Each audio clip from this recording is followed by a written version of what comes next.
സംരക്ഷണത്തിൻ്റെ ഇടയിൽ ധീരമായി പൊരുതി മരിച്ചിട്ടുള്ള വനം വകുപ്പിലെ ഉദ്യോഗസ്ഥരുണ്ട്. അവരുടെ ധീരതയും അവരുടെ അർപ്പണബോധത്തോടു കൂടിയിട്ടുള്ള പ്രകൃതി സ്നേഹവും നമുക്ക് എന്നും പ്രചോദനം നൽകും എന്നതിൽ സംശയമില്ല.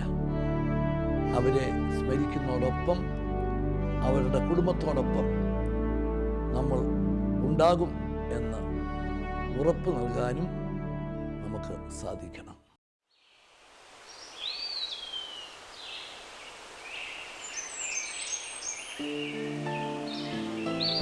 ഞാൻ സെബാസ്റ്റ്യൻ 1951 കൊച്ചിയിൽ ജനിച്ചു.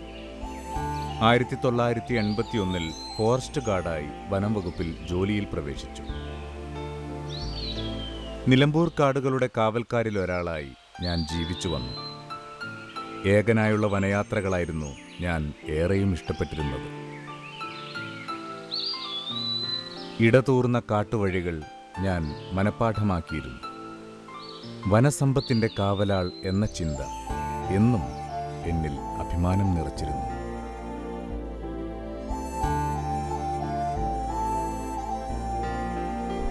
മരം മുറികളും വനം കൊള്ളകളും ഏറി വന്ന സമയം.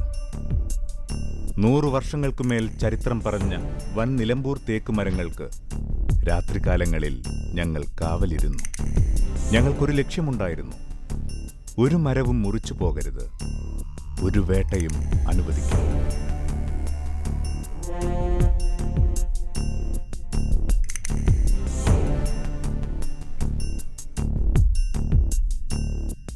അന്നും പതിവ് പോലെ ഞാൻ എൻ്റെ ദൈനംദിന വനസഞ്ചാരത്തിലായിരുന്നു.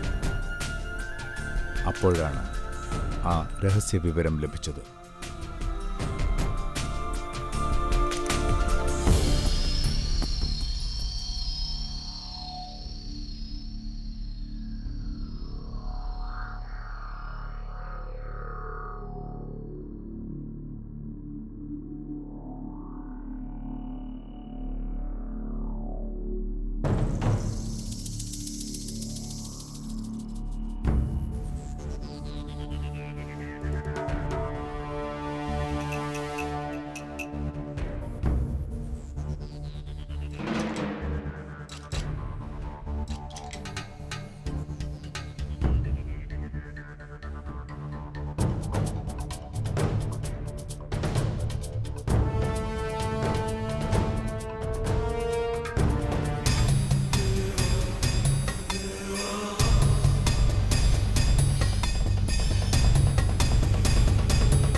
അവസാന ശ്വാസമെടുക്കുമ്പോഴും ആ മനസ്സ് മന്ത്രിച്ചു.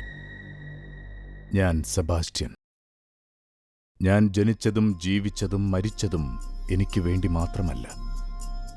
സർവചരാചരങ്ങളും പരസ്പരം ഇഴനെയ്തുകൊണ്ട് ജീവന്റെ നിലനിൽപ്പിന് ആധാരമായ ഈ പ്രകൃതിക്ക് വേണ്ടിയാണ്.